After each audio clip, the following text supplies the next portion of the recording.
I am up to something evil. Oh, damn it. What are you doing now, boss? Well, what I am going to do is say to everybody in the chat and to everyone tuning in, let's go. I can't do it. We'll do it live. Do it live! I'll write it and we'll do it live! Mister, will you please wake up, wake up, wake up, wake up, wake up?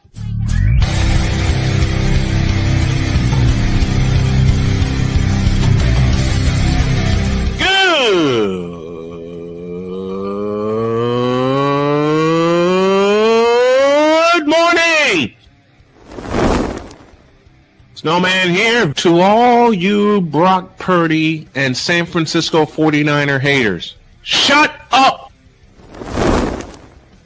I gotta thank you, Shane. I mean, whatever happened to the games where breaking 100 points was, I don't know, unusual?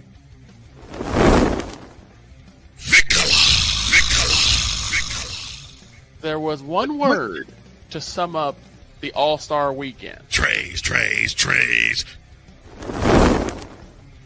Cause we take this job so serious. Splash Brothers, yes. Ray Allen, replace him with Steve Kerr. Reggie Miller, yeah.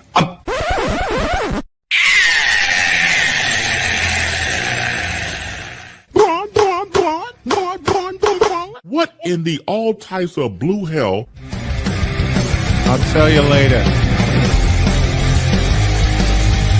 You better tell me later. Oh, you better tell me later what's going on. I'm up to something evil, and Shane can't do a thing about it. Yes. What are you gonna? What are you gonna do? Put jerseys on the seals? That would be an insult to the jersey. That'd be an insult to the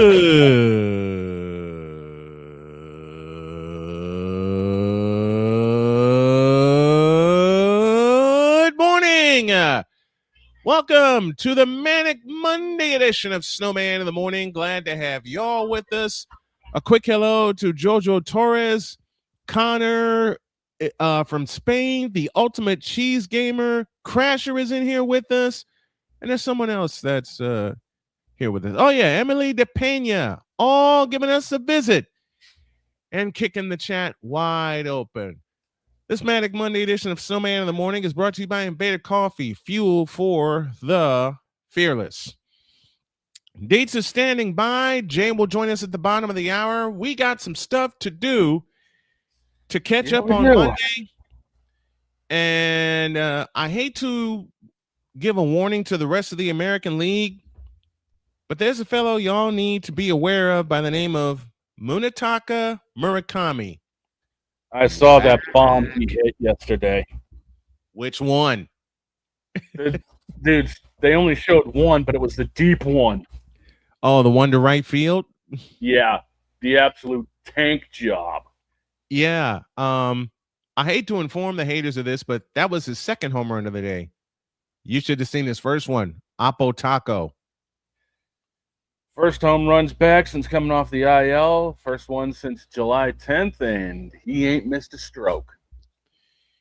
I'm so happy for that. White Sox win yesterday 12-3 to salvage the finale of the 3-game set against the Houston Astros, and they welcome those damn Yankees tonight at 7:40 Eastern. Old Snowman will have the call. Our pregame will be at 7:30, but got a couple pieces of business to take care of. We like to call it the Whip Around, presented by Fanatics.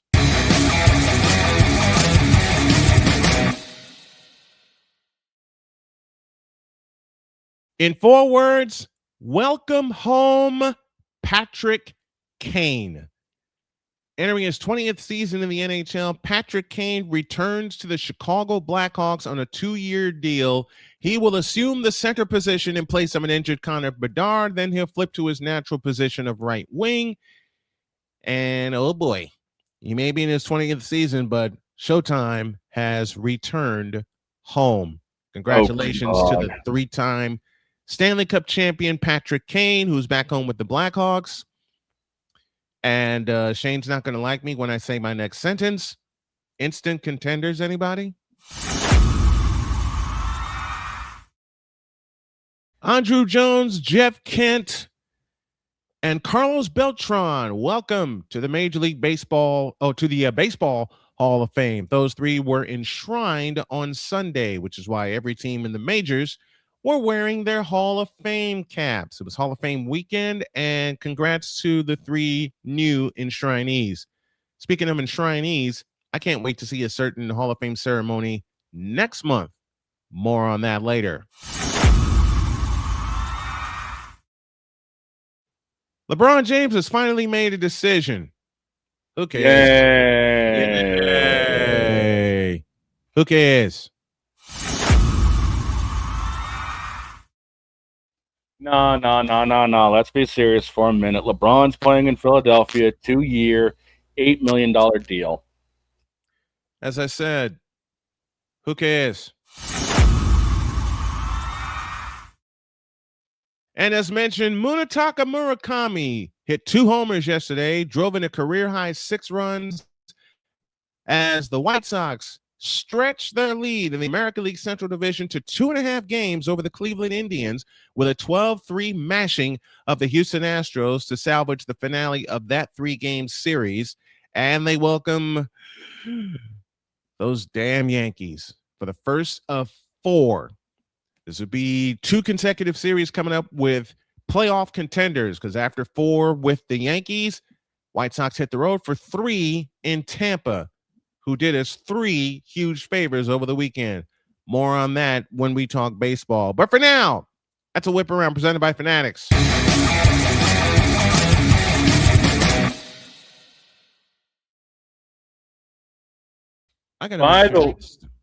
By the way, talking about Look Who's Coming, Dear American League East, you guys have problems now.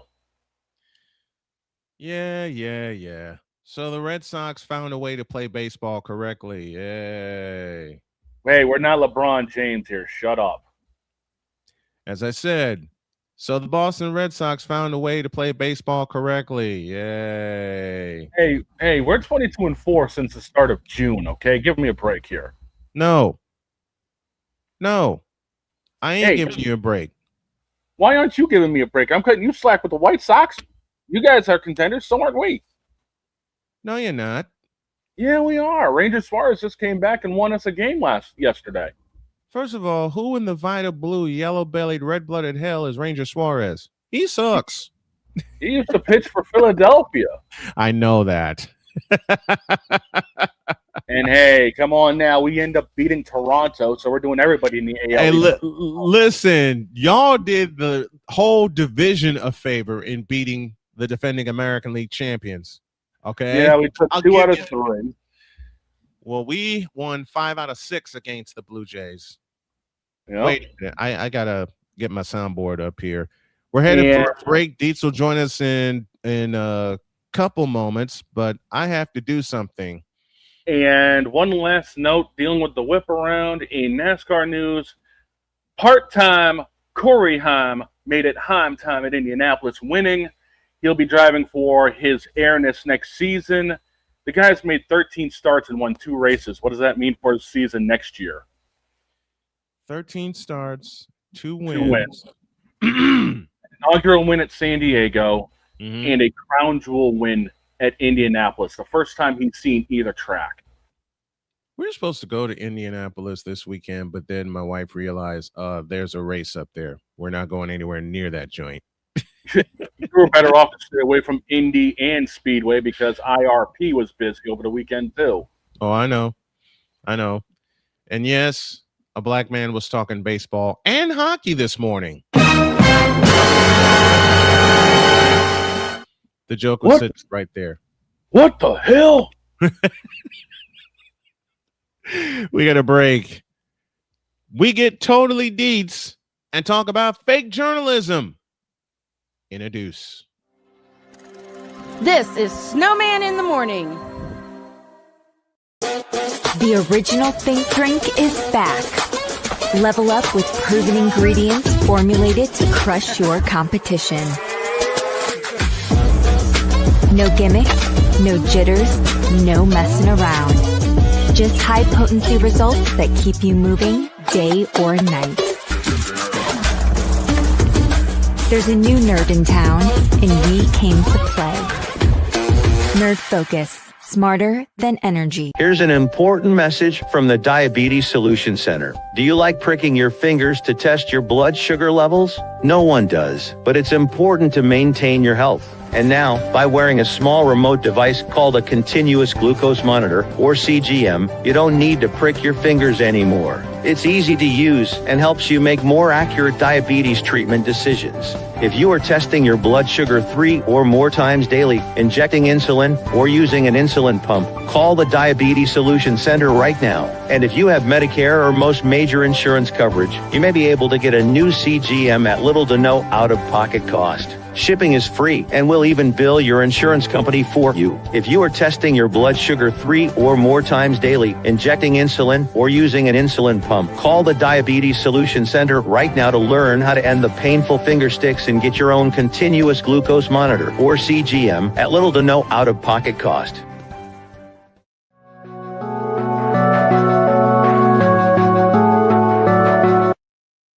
I want to do a TED Talk, but I don't have anything to talk about yet. I'm getting there. Life is for the living. We're not here that long. You can learn anything you want to learn without any money spent. What do I really enjoy? What do I really want out of life? I am your host, WIZE. Are you in a life holding pattern? Well, this is for you. Welcome to the Stuck in My Mind podcast. Live every Monday, Tuesday, and Wednesday at 4 p.m. Central.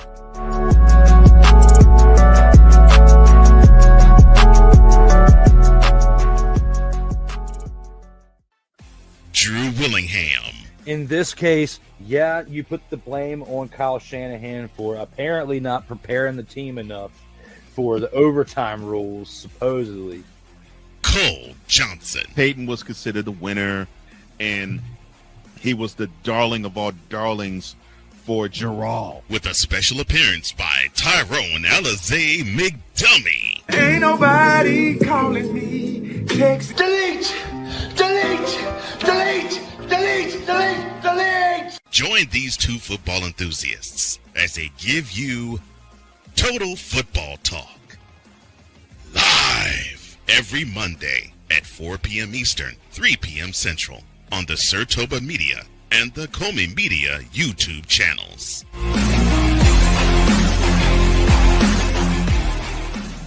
Cause we take this job so serious. Put somebody in the middle of the field. Like, it's not hard. What in the all types of blue hell? This is Snowman in the Morning.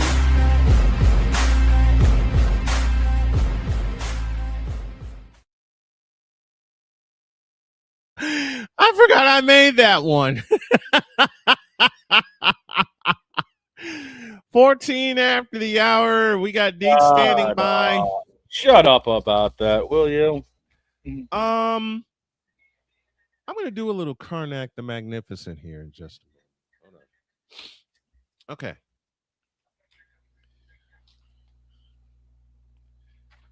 Answer's right here. Okay, let me think. A nail, a board, and the Philadelphia 76ers. Ah, yes. Name something that's hammered, something that's sawed, and something that's screwed.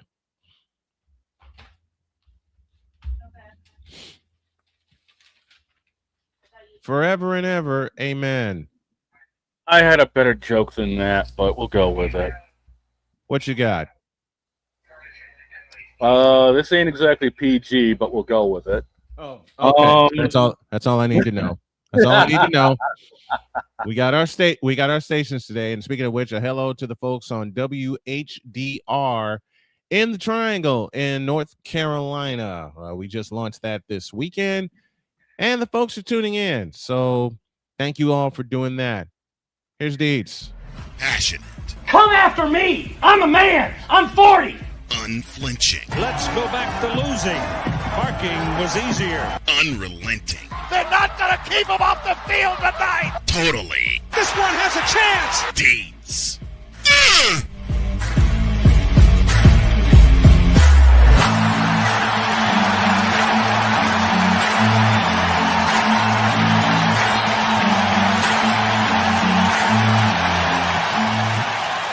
That's not just a murmur, that's a full-blown fibrillation.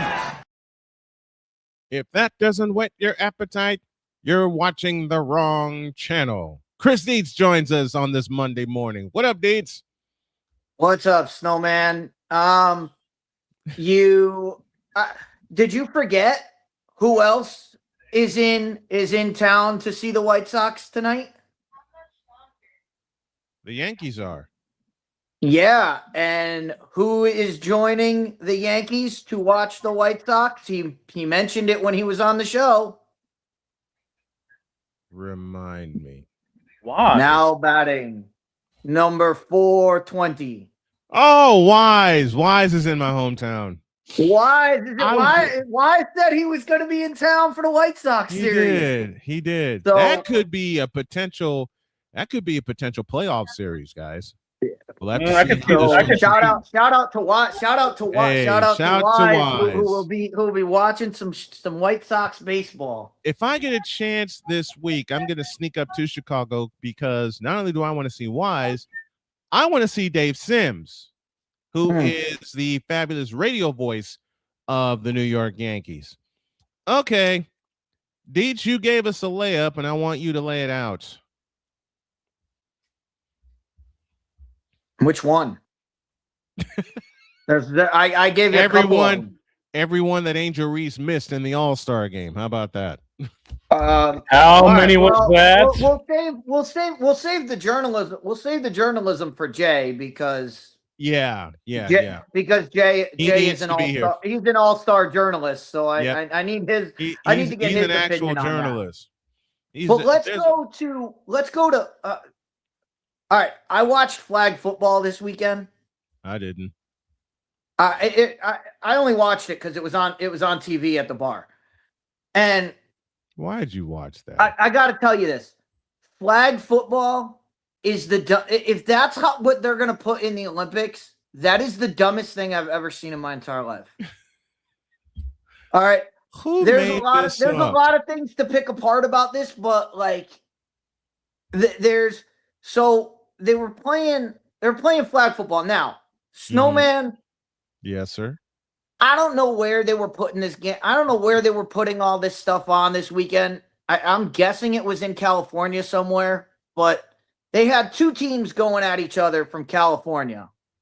Mm-hmm. And one team was from some city in California. I can't remember the name of it, but they were representing the San Francisco 49ers. I quit. So I assume they were close to San Francisco. Yeah. Okay. Mm-hmm. The second team was from Los Angeles. Oh. Now, Snowman, I'm going to give you two guesses. Team from Los Angeles. I don't want Which NFL team do you think was represented by the team from Los Angeles? I'll give you two guesses. I don't care. I don't want them. I don't want them. Okay. Well, you would think Los Angeles. They Rams. have two. They have two teams, right? You would think Rams. Wrong. Chargers. Wrong. Chargers? Wrong. Huh? The team from Los Angeles was representing the Seattle Seahawks. Make it make sense. I quit. That got as much logic in it as a Madden game. That was the first. Then we got this guy representing Kansas City Royals, who have been royally flushed this season. Yeah, you guys are washed out this They year, were boy. representing the Seattle. Oh, we're washed out. We're washed out. We're washed out, Shane. The Seattle 17 Seahawks. seconds. Just didn't you lose to the Titans in the wild card? Shut up, boy. Didn't you lose the Super Bowl to the Giants and now the Seahawks? Hey, I'll give Seattle their due, man. That defense was nasty. Okay. Never thought I'd say Legion of Boom Part 2, but facts. Yeah. Ain't buying it till I see the second straight year. Deeds, go on, please. Let me come back. They're representing the Seattle. See, a team from Los Angeles. A flag football team from Los Angeles representing. Give me this button. Seattle Seahawks. I'm gonna edit this. I'm gonna edit this button, but I ain't got no time for this bullshit. Listen, so speaking of Seattle, I ain't got no time for this bullshit. I ain't got no time for this bullshit. So I wanted to ask the panel, because remember how the Hornets came back, they came as the Charlotte Bobcats and then changed their name to the Hornets later on. We don't talk about the Bobcats. Even Michael don't talk about the Bobcats. But I don't even think our favorite journalist talked about the Bobcats. You expect him to talk about the Bobcats? No. Hell no. Wait a minute. Wait. That could go two different ways, considering who we know from that area. But our guest will not talk about Spivey. I know. Go on, Droid. Do you think Seattle will start with a name other than the Supersonics and then change to the Supersonics later on? No. They're going to be the No. They're going to be the Supersonics. They're going to be right off the rip. They're going to right off the bat. They're going to be the Seattle Supersonics. If you don't think that, that's a lie. They're going to be I the mean- Seattle Supersonics. I mean, if they're going to be a brand new franchise, and they're going to start with a different name, they're the dumbest. They should fold the team immediately. I mean, it's like it'd be like baseball going to Montreal and not calling themselves the Expos. Yeah. But what name would they give them? What name?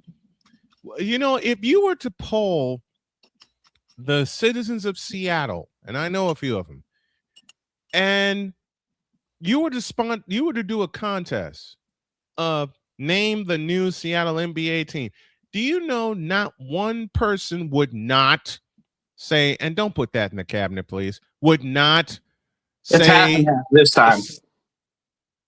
just don't put it in the cabinet, okay?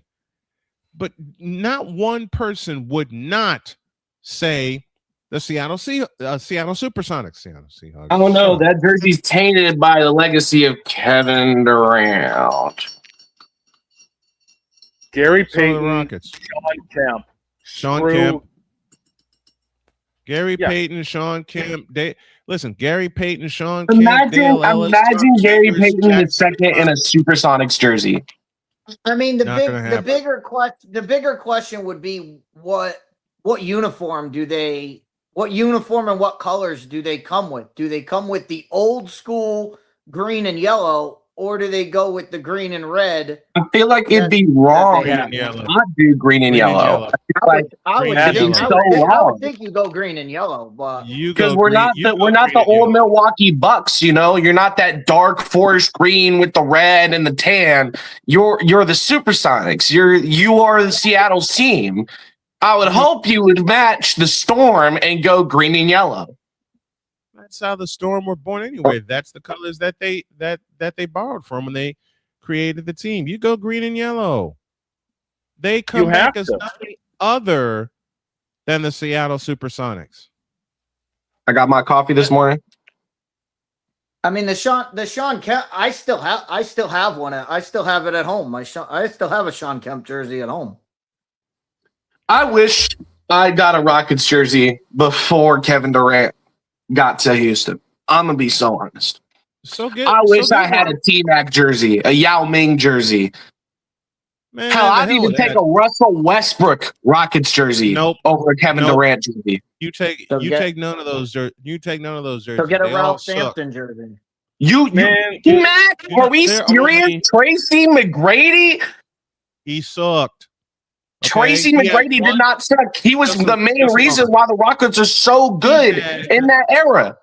You know what, Droid? Let me give you a little education here. Give me this camera. Give me this. Give me this. Houston Tracy McGrady was the best version of Tracy McGrady. There are two players. If you want to really represent the Rockets, there are two players. Two. If you say Hakeem Olajuwon, I'm gonna smack you. Then I'm gonna get smacked because one is Hakeem Olajuwon, the other is Ralph Sampson. Okay, boss. Period. I'll give you another one. I'll give you another one. Otis Thorpe. I'll give you another one. Kenny the Jet Smith. All right. I'd rather die than wear a Kenny the Jet Smith jersey. Boss, You wear one. Vernon You Maxwell. wear one. You could get a Vernon Maxwell jersey. You could get a Sam Cassell jersey.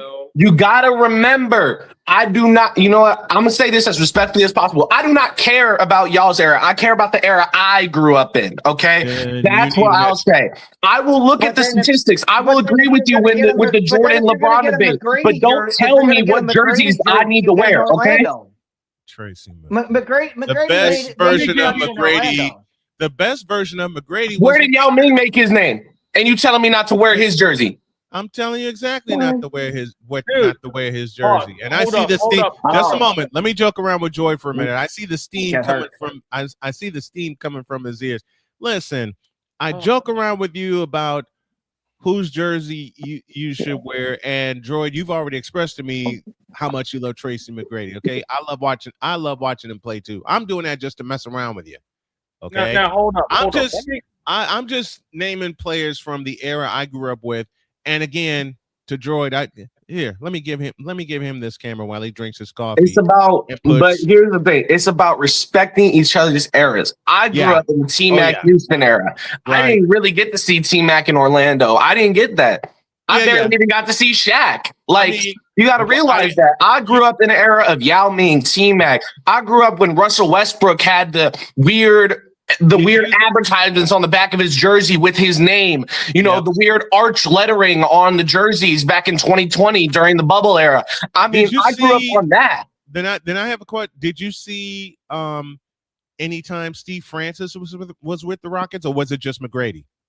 I got to see the end of Steve Francis into the McGrady Yao Ming era where they were constantly making the playoffs, and then I got the Harden era, and then I just realized we've had all three of the Super 3 OKC Thunder. We had Harden, we had Westbrook, and we had Durant. And now Durant, But the thing is, that every one of those Super 3 I would love back in Houston or to stay in Houston.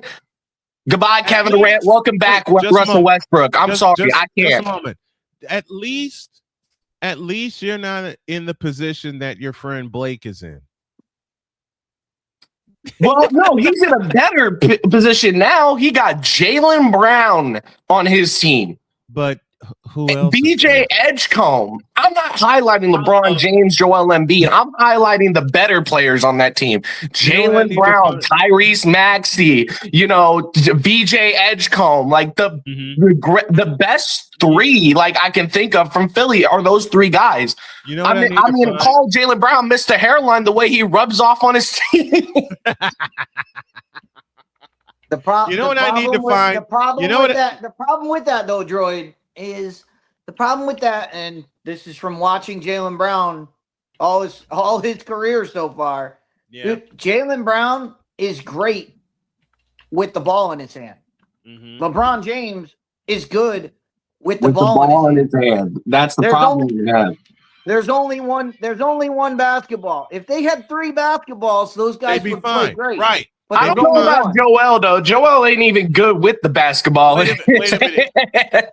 You know what? I'm saying this as growing up as a KU fan, watching that man in Kansas. That man isn't even good with the ball in his hand. What are you talking about? But he ain't good. You know what I need? He's even worse without the ball. He's even worse without the basketball. You know what I need to find?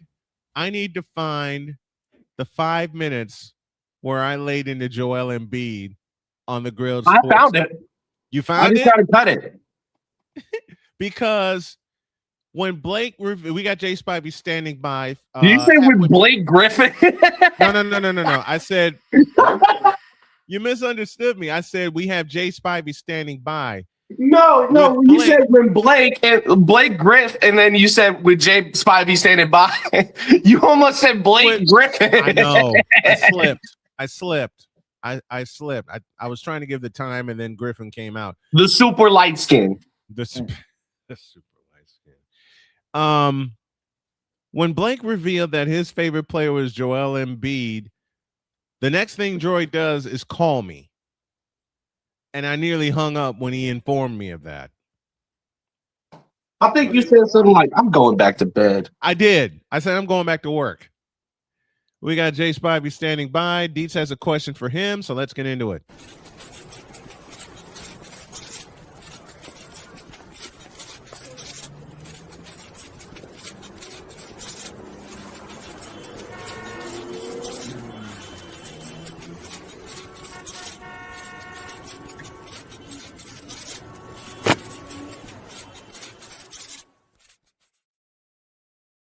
Yes, we talk about baseball, and Jay Spivey is with us. Good morning, sir.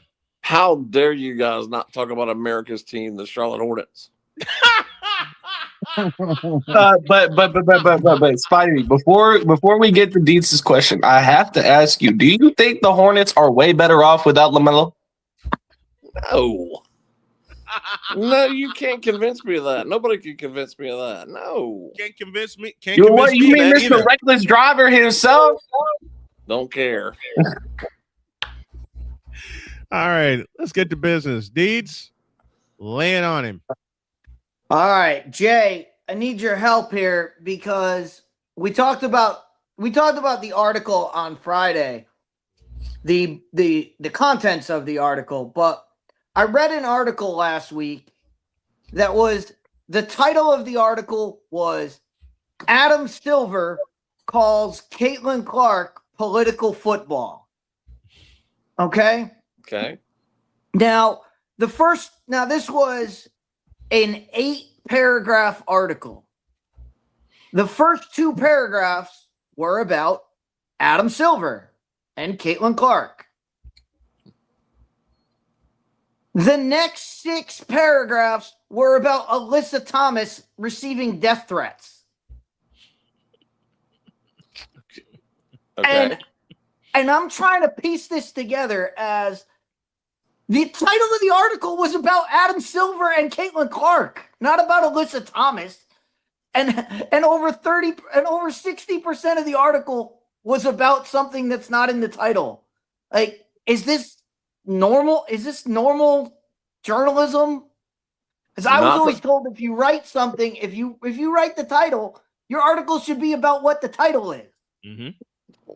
Unfortunately, in this day and age, and I am not condoning this whatsoever, but it's all about clickbait now. He's right. And unfortunately, the headlines are what make people. Well, most people don't even read anything anymore, so they just read the headline and they just move on. Mm-hmm. Mm-hmm. People have the attention span of about who knows what. I mean, it just upset me. I was like, I had to read the article twice because I thought I got through the first 2 paragraphs. Then all of a sudden I'm reading the rest and I was like, did the screen jump on me? Am I reading a whole? I'm reading a whole different article inside of what I was. It's not just that story. I came here to learn about Caitlin Clark and Adam Silver, and not about Alyssa Thomas. Well, I know that he has some say so over the WNBA, but the real issue was Kathy stinking Engelbert, who's got to be the worst commissioner of all sports. Well, she's proven that, and we got another. Article. I just wanted to get your opinion. Oh, it happens all the time. As a writer yourself, like that just seems sketchy to me. Like, oh no, it happens all the time. This is something that also happens in YouTube beats. Like, you know, more people read YouTube titles than they do watch the actual video. And this is somebody who's been on chronically on YouTube for 20 years. Like, so like, I was an iPad kid, so I've been on YouTube for longer than I probably know I had. Right. It's kind of crazy. Nothing against you, but I know that you have.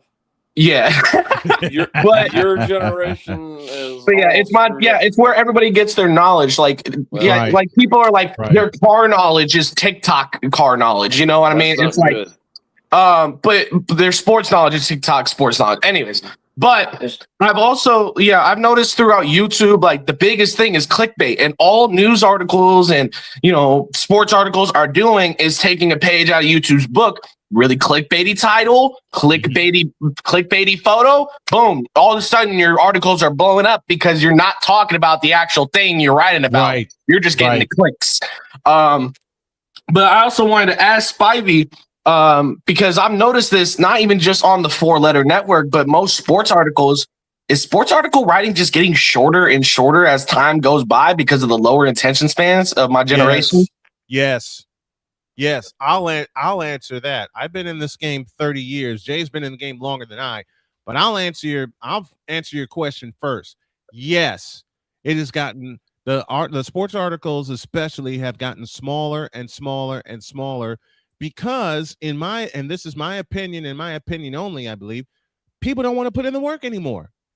I don't think it's just about putting in the work, Snowman. I think it's about attention spans in the modern age. With TikTok, Instagram Reels, Snapchat's got their own Reels feature now.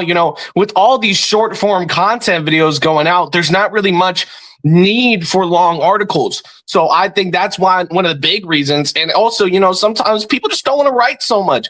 And it kind of upsets me because I applied to be one of a NHL writer. I wrote a lot, but my reading was comprehensible. Mm-hmm. And that's what they don't want. There's the thing. You just said the key word, and I think Jay will agree with me here. You just said the key word, comprehension, comprehensible. And to outline your point even more, Droid, the attention spans are shorter than Muggsy Bogues. It's the short form content, and someone told me this, that the short form content makes everybody grow. So what does that do? It takes away, and I'll go back to my point, from people putting the work in. Well, let me also iterate, Brian, that the reason why it takes so much away from long form content is because people are doing it wrong. There's a way that you can promote your long form content via posting short form shorts, posting those small little bits on YouTube. It's about making sure not only is the long form linked, but you have grabbing topics, something that people want to listen to, something that people want to sit down and actually listen to long form. You get multiple content bits, the big keywords like for what we talk about, Caitlin Clark, LeBron James, the big name athletes is what's going to get the clicks. And that's something I've noticed. When we talk about LeBron, all of a sudden our views go up. Our views on our shorts go up. But the moment we start talking about other teams like the Denver Nuggets, and we start talking about the Golden State Warriors. If we talk about the Golden State Warriors and don't mention Wardell, Stephen Curry, suddenly, where'd all the people go? It's the problem with short form content. It's being done wrong. It is being done wrong. I will say that for the people in the nosebleeds at Kauffman Stadium. It is being done wrong. I'll say it even louder for the people in the nosebleeds, top seats in Soldier Field in Chicago. It is being done wrong. Let's get Jay's thoughts on that. Jay, can you expand on that point? Well, I could have sworn that question was asked to me, and I never had a chance to answer it. So I will refrain from answering it now, since I was really interrupted. We're sorry about that. Will you answer it now, please?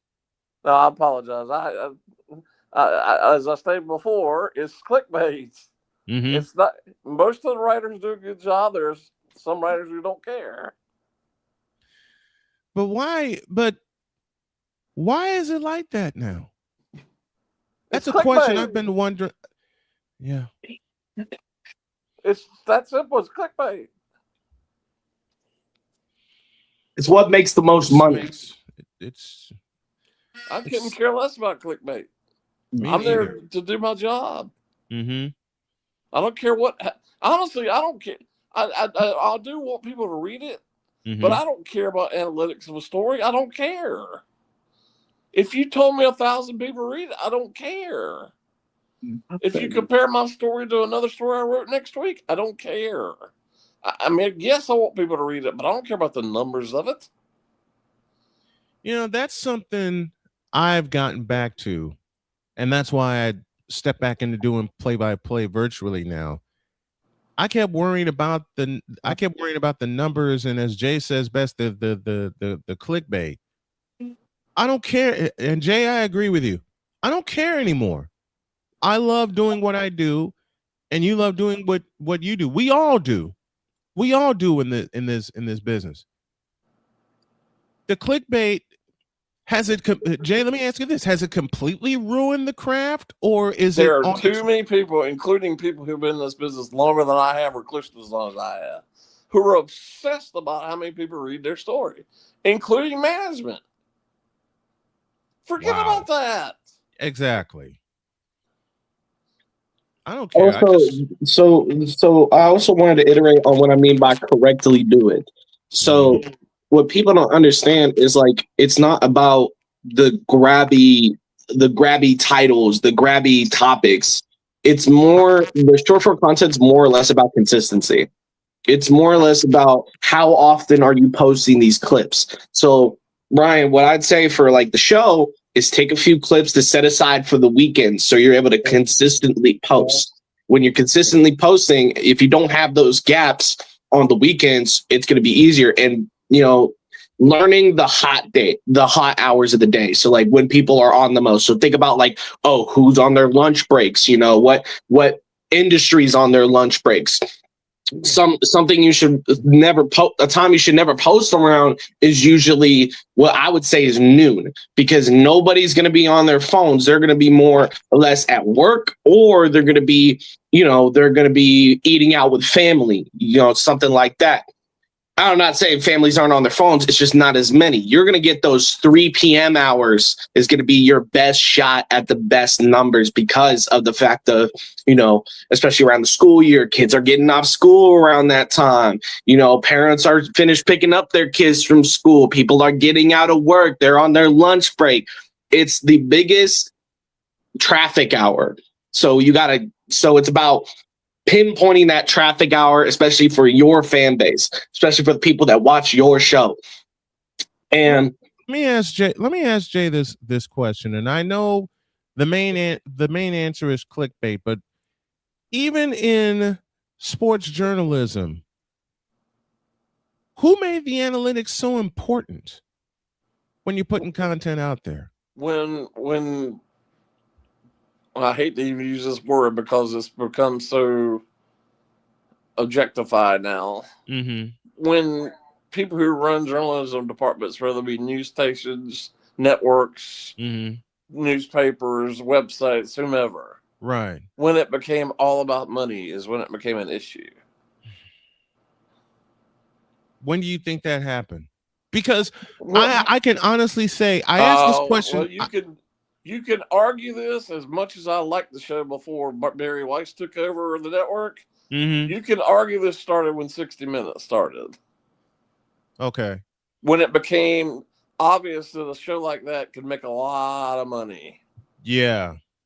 And you look at stations now.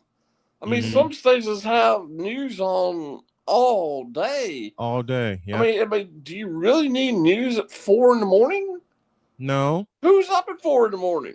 And it's the thing is at 4 a.m, there was usually a late movie on.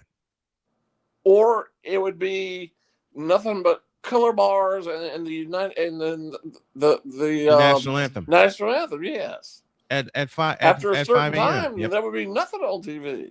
Right. Listen, like when I grew up, especially watching Cartoon Network, it was always Adult Swim was on after that hour. Yep. I can't say. Well, Jay pointed out when it happened, which was well before my time and well before I actually started to notice media and what it and what it does. There have been so many changes with this since I've been in the game. When I started in 1995, there's been a lot of lazy journalism, and Damien, I'll highlight your point. There's been a lot of lazy journalism. To highlight Jay's point even further, there's been a lot of clickbait. Yes, some people are doing it wrong, but then there's folks like Jay and myself that appreciate anybody that tunes in. Have you been to a press conference recently, or whether it be after a game or just a regular press conference? Have you been to one recently? No, I have just not. Just go to anyone. It doesn't matter what it's about. And if you're in there with print reporters / online reporters who are good and understand the craft, and go in there with some TV reporters, especially camera people. And I'm not trying to put them all down, because I'm not trying to put them all in one lump sum, but go in there and listen to the difference in the questions they're asking. You tell me who's doing their job and who's not. You're right. Most of the time, especially if it's not a sports reporter and it's just a camera person in there asking the question. The questions are embarrassing. Yeah. The press conference. The questions now are driven by, I want to write this story, so I want to get a quote about whatever it is, and most of the time, it's not people who it's not like, it's like Jay said, it's news people, it's online people, it's not sports people, it's not people who are asking about what happened in the third quarter when this and this happened. Like it's totally different now. I It's totally different. I hate to do this because I understand the kid was trying to get his footing, but I was at the North Carolina Regional Basketball Championship in March, Mm-hmm.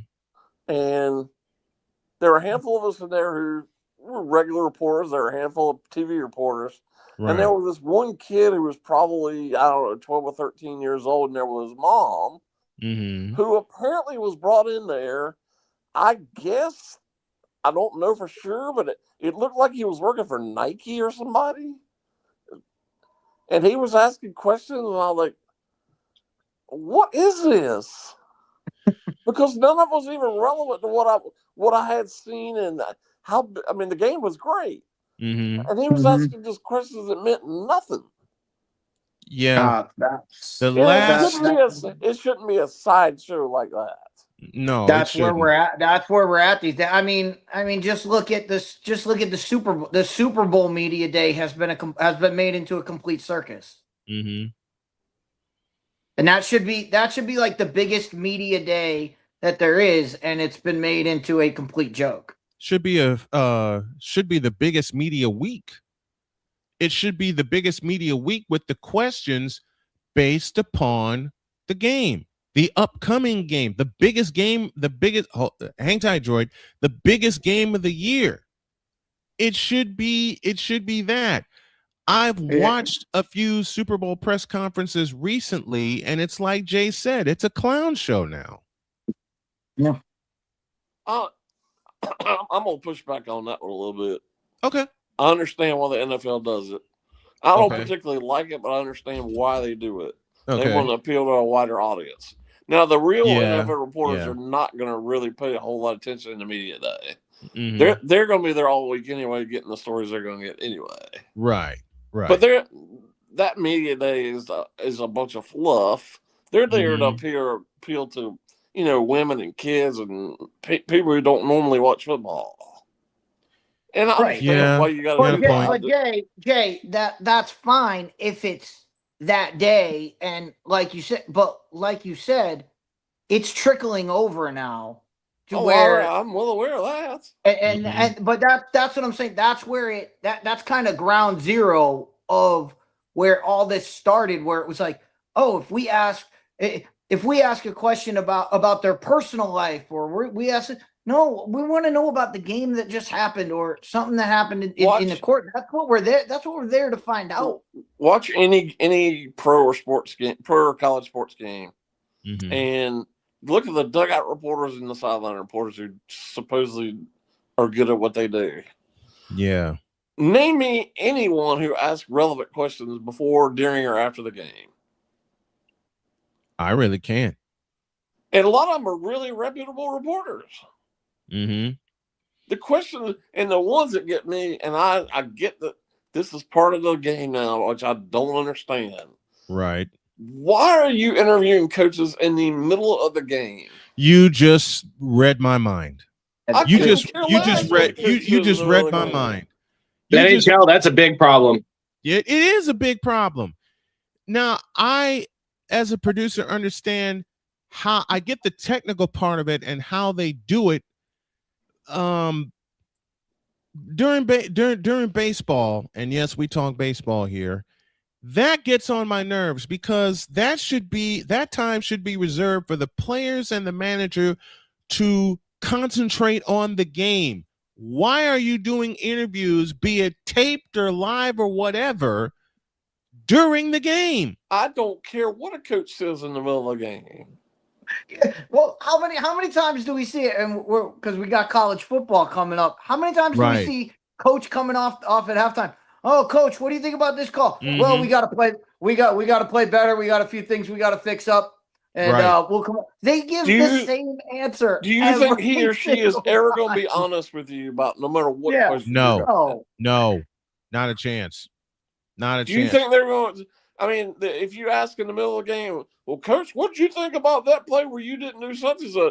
Well, they're going to deflect. They're not going to answer the question. Exactly. Because they want to get in and talk to their team. They want to start making adjustments. I don't like They want to the get in the coaches. locker room. They don't care. Right. They want to get in the locker room. I'm not even talking about the pre-halftime interviews. I'm talking about like in between quarters and Yeah. what are they going to tell you? What they're not going to tell you. They're not going to tell you anything. They're going to deflect the daylights out of it. I can't even imagine. I'm getting ready to start high school football here in a couple of weeks. Yeah. I can't even imagine walking out of the press box in the end of the first quarter and going down to talk to the coach about something. I can't even imagine doing such a thing. You know what? When I was down in North Carolina, and I forgot the station, if you want to call it that I worked for, but I was supposed to be. This is one of the final weeks, regular season weeks of the year. I was supposed to be the play-by-play announcer, which means I put the headset on and I describe every play. I cannot tell you how it just made me so angry that I kept getting interrupted by the color commentator. And on top of that, at the end of the first and the third quarters, the sideline reporter we had was trying to get interviews, coaches' interviews. Who cares? You don't have the time or the space, especially with a high school game, a high school football game. I'll use that as an example because you only have 12 minutes in a quarter. Yeah. And you barely get 90 seconds. You barely get 90 seconds in between quarters. And Jay, you said it beautifully and you took the thought right out of my head. They're not going to tell you anything. No. They're not going to tell you anything. What I was taught and what I continue to stick with, you get interviews after the game. And for me in particular, for my pregame show, I tape the interview a couple days in advance. That way the coach's mind is clear. They can see and feel where you're going. They can give you a proper answer in preparation for them to coach the game and you to cover/call the game. I always do my pregame shows in advance. It because I'm not even talking about that. Everybody does that. I'm just talking strictly once you get to a game type situation, no matter what it is, they're not going to answer you with a straight They're not face. going to. Nope. They're not going to. They're not So going it's going to to end up being fluff. Mm-hmm. All of it's fluff. And there's more of it now than there was before. And especially if there's an injury in the game and a reporter asks you, coach is not going to answer that. Nope. Yeah, nope. They're not gonna. I've been a coach. I've been asked by. I've seen my head coach asked by reporters, but he's not telling you anything, and usually he's telling you something that he's not telling. Like he's already told us the real story, and he's telling you what needs to be said. Yeah, he's giving you coach. He's not telling you. Everybody has to have a sideline reporter or a dugout reporter.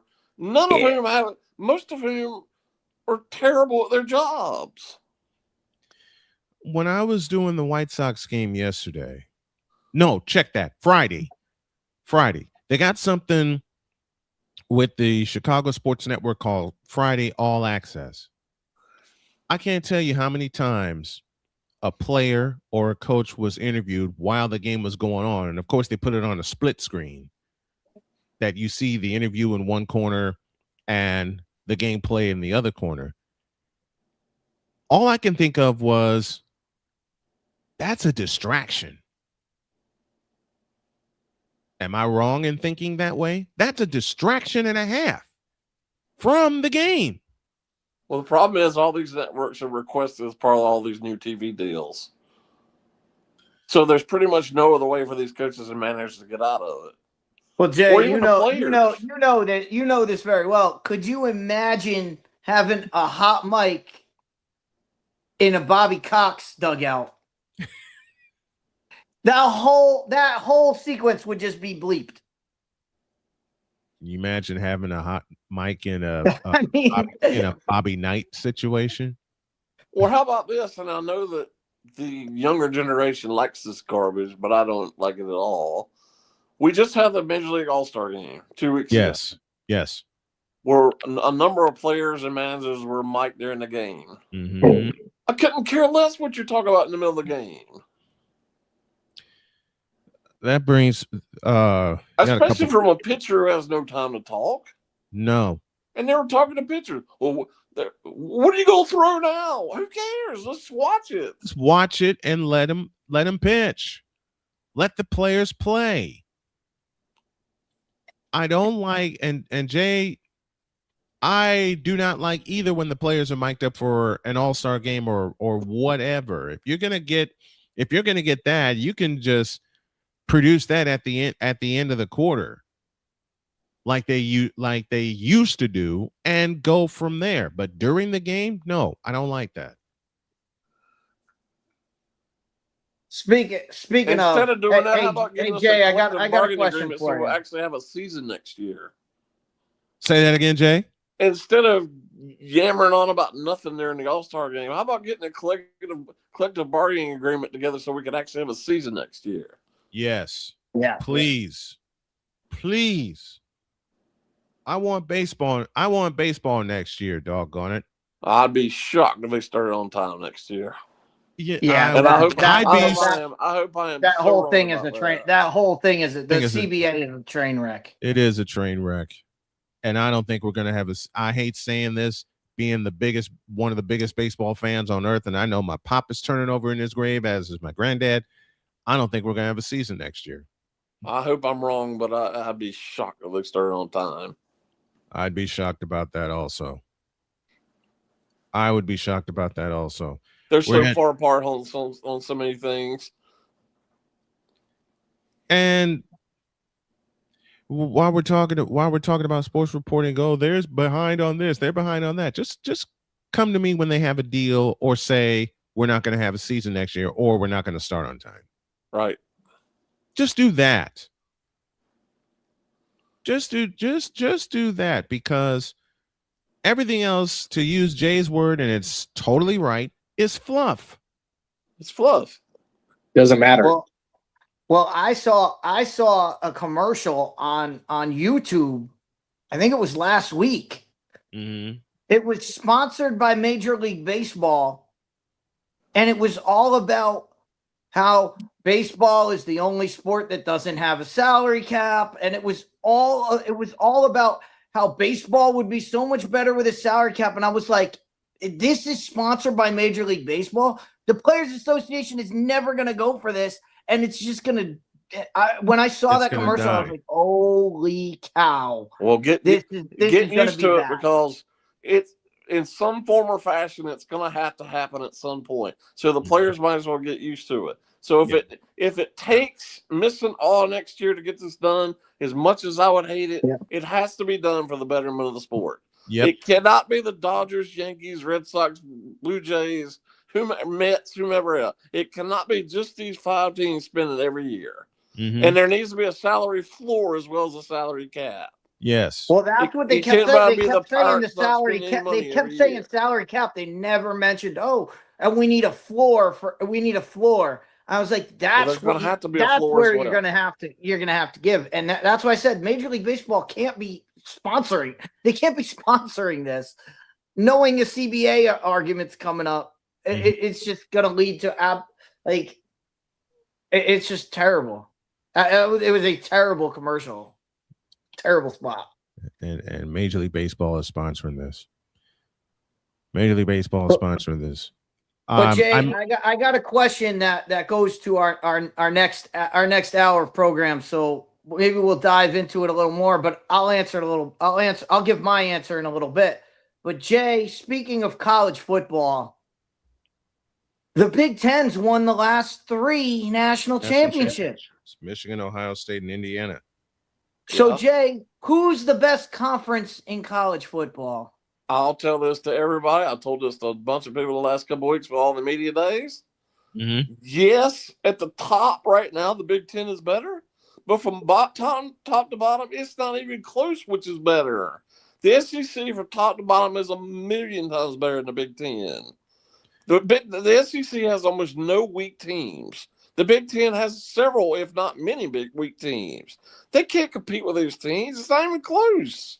Droid, your thought. Who do you think has the best conference in college football heading into this season? SEC, it's not even close. You know what? I think this is I'm going to make Jay laugh. This is my homerism coming out, but given the fact they have won the last three Big Ten, the last three national championships, beg your pardon, it's the Big Ten. But I will give a nod also to the SEC because you have no weeks off in SEC competition. That's my point. None. That's you my have point. you have no cupcake weeks in the SEC. None. You're not going to play Rutgers. Nope. You're not going to play Michigan State for all intents and purposes. Maryland. You're not going to play. And up until recently, UCLA, you're not going to play them. Nope. You're not going to play UCLA. You're not going to play Alabama and Texas A&M and Oklahoma and Georgia and Auburn Tennessee. And Florida and everybody. There's no weak teams in the SEC. There is no week. There are no weeks off. There are no weeks off in the SEC. If I may, the reason for that is the SEC is pure smash mouth football. That is why. The SEC is the toughest division in college football. Not just the strongest, but the toughest. Say it again. No weeks off. None. Because you could be as powerful as the Georgia Bulldogs, and you still have to play Tennessee. You still have to play Alabama. You still have to play Auburn, and Auburn could be as downtrodden as Rutgers, but they're going to give you a game. Anybody remember the kick six? Yes. Iron Bowl. You could be playing Texas A&M, and Texas A&M could be downtrodden. As much of a crap show as LSU was last year. They're going to give you a game. Anybody wanted to go to Death Valley to play last year? Not a chance. Especially under the lights? Not a chance. When the whole town of Baton Rouge shuts down for Tiger football? No. You don't want to play LSU in the lights. You don't want to play LSU under the lights? No. Not a chance. Not a chance. You think you've seen soap operas in the SEC, especially when Ole Miss played at Tennessee a couple years ago? Mm-hmm. You wait till you see when LSU comes to Oxford, Mississippi. September 19th. Yep. You want to talk about a soap opera? The soap opera for that one. I might have to do that game.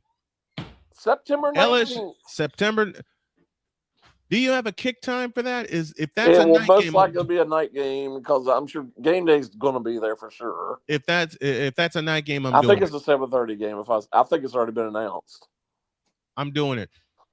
I got to do it. You haven't seen anything until you've seen the hatred that's going to happen in that game. The hatred that rolls through the SEC. And one of the big matchups I would love to see in person one day is Alabama and Auburn. Listen, I also will say the SEC is way better because the rivalries run deeper. Mm-hmm.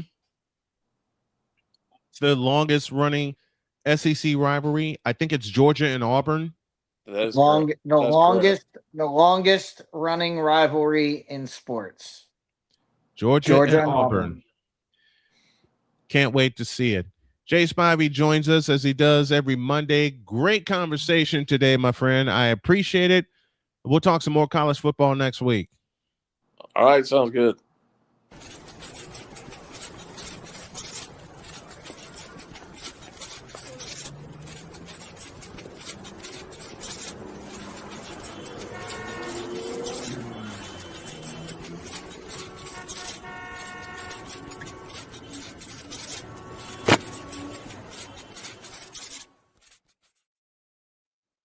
I will use the immortal phrase of my wife, Jody. Dear Big 12, Dun, dun, dun, dun. Second hour introduce. This is Snowman in the Morning. The original Think Drink is back. Level up with proven ingredients formulated to crush your competition. No gimmicks, no jitters, no messing around. Just high potency results that keep you moving day or night. There's a new nerd in town, and we came to play.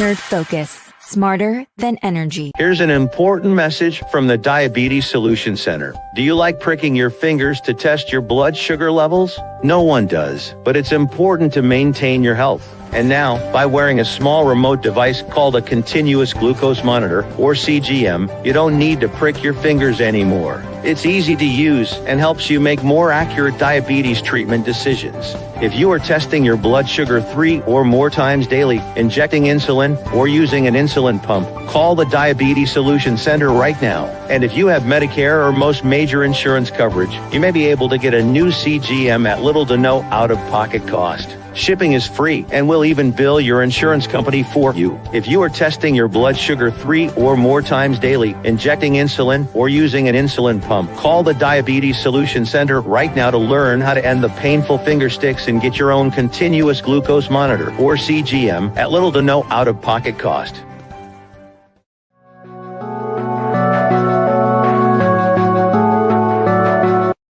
I want to do a TED Talk, but I don't have anything to talk about yet. I'm getting there. Life is for the living. We're not here that long. You can learn anything you want to learn without any money spent. What do I really enjoy? What do I really want out of life? I am your host, WIZE. Are you in a life-holding pattern? Well, this is for you.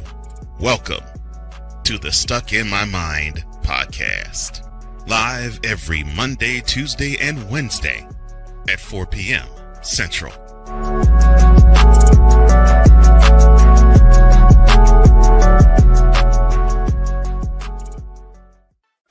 Drew Willingham. In this case, yeah, you put the blame on Kyle Shanahan for apparently not preparing the team enough for the overtime rules, supposedly. Cole Johnson. Peyton was considered the winner, and he was the darling of all darlings for Gerald. With a special appearance by Tyrone Alizé McDummy. Ain't nobody calling me. Text. Delete! Join these two football enthusiasts as they give you Total Football Talk. Live every Monday at 4 p.m. Eastern, 3 p.m. Central on the Sertoba Media and the Comey Media YouTube channels.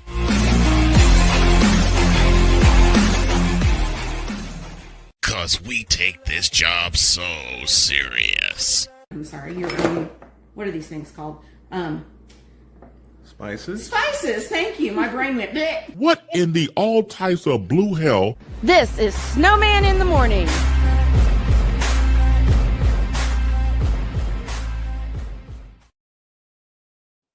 Can't believe what I just read.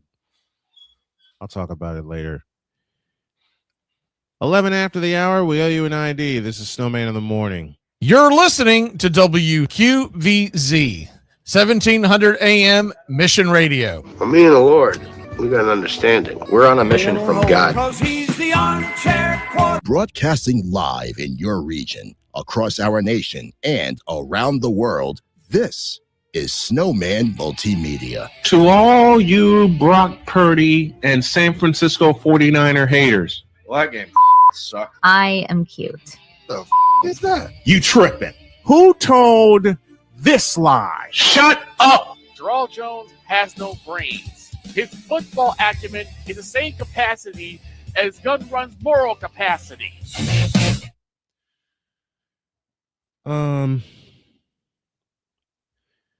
Dietz, I'll let you answer your question. Who's the best conference in college football? Okay. So as I said, I wanted to leave my answer out because I wanted to let Jay expound on his and let everybody else talk before I give the right answer, and it's definitive. It's not even close. It's the SEC. The Pac-12. Yes, the Big Ten. Yes, the Big Ten has won. Stop. The Big Ten's Time. won the last Hold it. 3. Hold it. Why? Because of what Droid said. Joking Why? around. The Big 12. No one cares about it. No one's cared about the Big 12 for 20 years now. Didn't say the Big 12. He said Might want to get the mirror checked. He said the Pac-12. I said in the most nerdy voice ever, the Pac-12. No. Go on, Hey, Dietz, the Pac-12. please. The Pac-12 is back. Kinda. Hey, they're back. But no. But don't they only have 8 SEC, teams? The reason why the SEC is still the best conference is No weeks this off. is the only time rankings are worth anything. Mm-hmm. The worst team in the SEC is Arkansas, Yeah. and they're ranked 55. Mm-hmm. The Big Ten has 4 teams ranked lower than 60, Yeah. including Rutgers, which is 98. And the worst team in the SEC is ranked 55. 55. Yep. That's Yes, Arkansas. the Big Ten has great teams at the top. Yes, they have great teams at the top. But if you look at the top 30 college football teams, the SEC has 11 of them. Yeah. And the Big Ten has 7. So once you get out of the top 10, it's not even close. No, But once it's you not. go, but what we just talked about, what you guys just talked about with the scheduling of games, Mhm. I've already written out games to watch from each conference. All right, what you got? The SEC has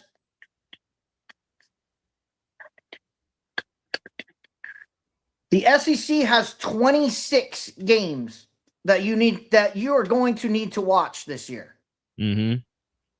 The Big Ten Has 15. Well, there you go. 26 to 15. And then, so that's just scheduling. Then when you get to actual players in the conference, Oregon has Jeremiah Smith. Yeah, they have Dante Moore. Okay. The SEC has Arch Manning, Trinidad Chambliss, Gunnar Stockton, Sam Levitt, Marcel Reed, John Mateer, Lenora Sanders, Byron Brown, KJ Jackson. That's just at quarterback. That's just a quarterback.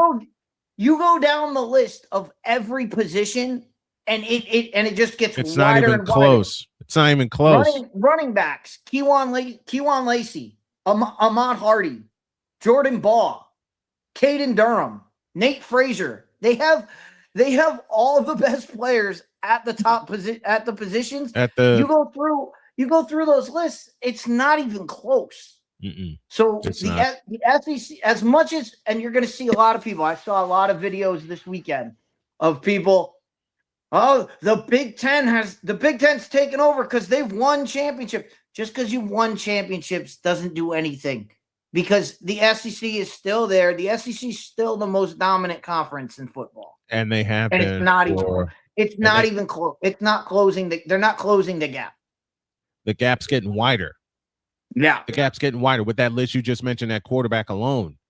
You know, there's your Heisman Trophy candidate list right there. They're all in the SEC. I don't know of a quarterback in the Big Ten that can even match the lowest rated quarterback in the SEC. I don't know of one that exists. Well, right. Well, no, you got 2 that were there last year. I mean, to give the Big Ten its due, you've got Dante Moore. Dante Moore is going to be there whether we like it or not. And I don't trust Dante Moore.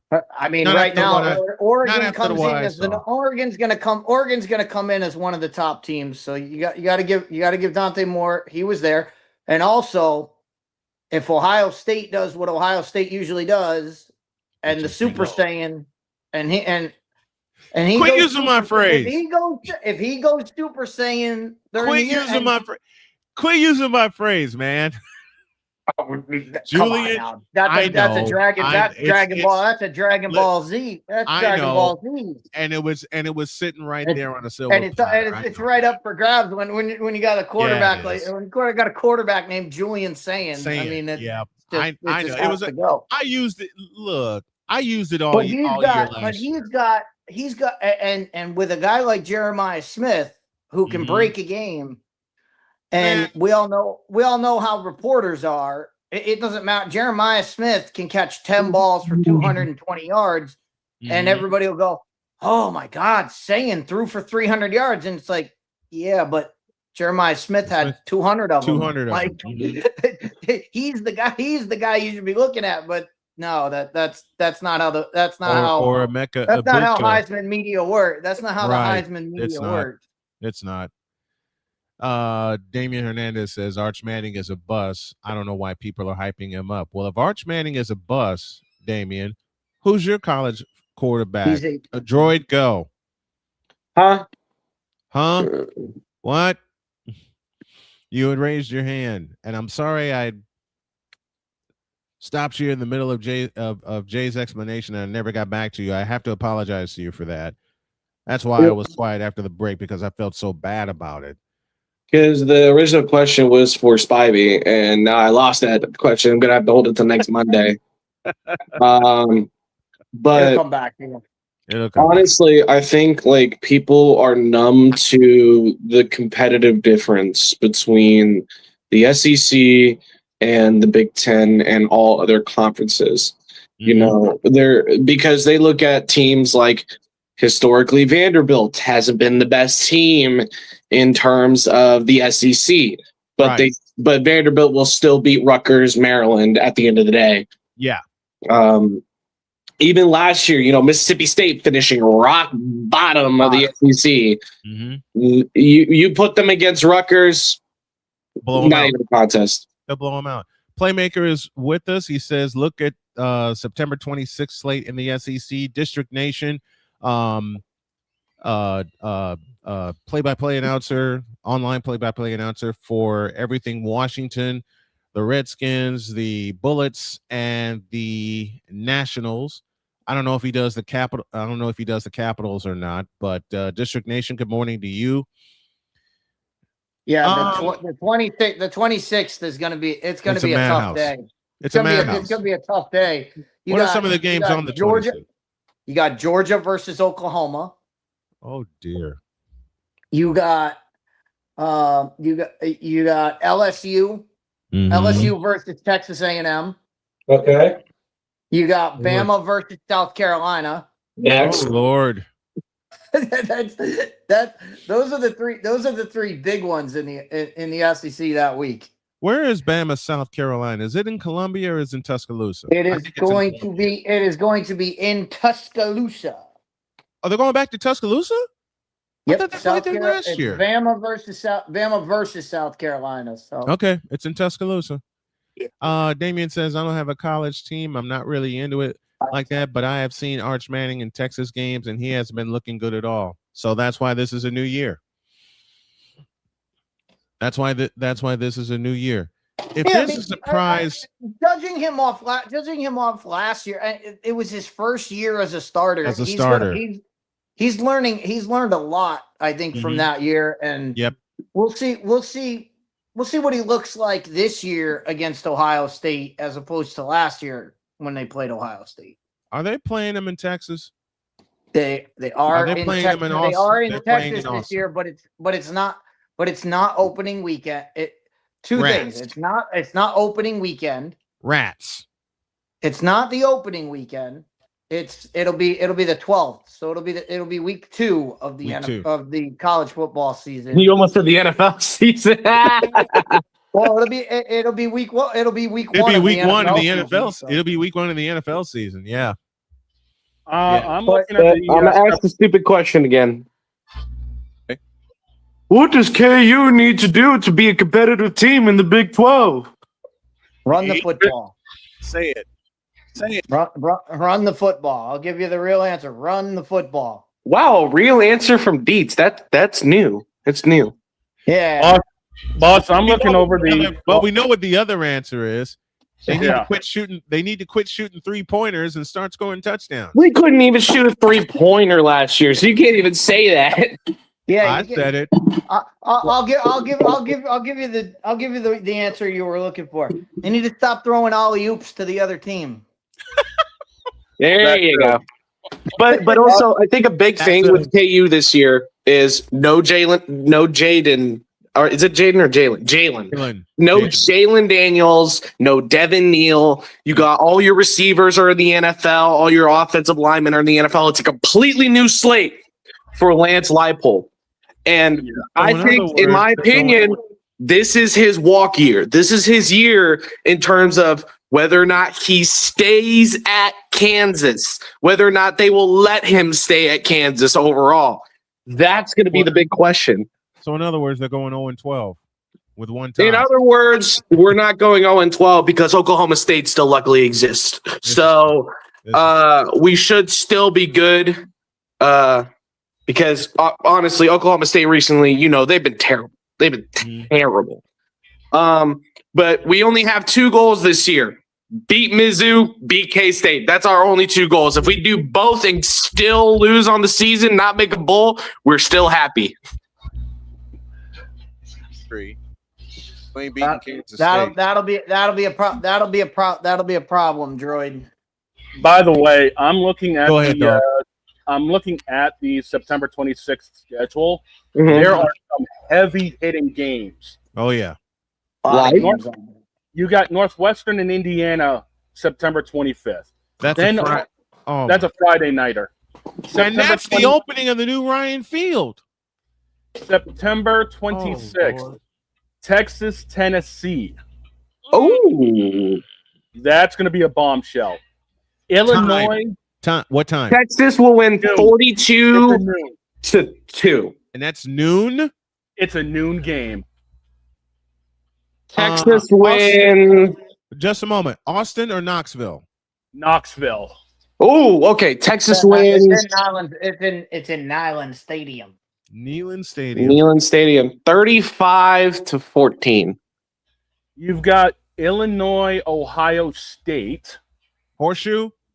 In the horseshoe. In the horseshoe. Oh boy. Okay. Ohio State wins. Which means Saiyan is going to go Super Saiyan on us. Yikes. Ohio State wins 48-0.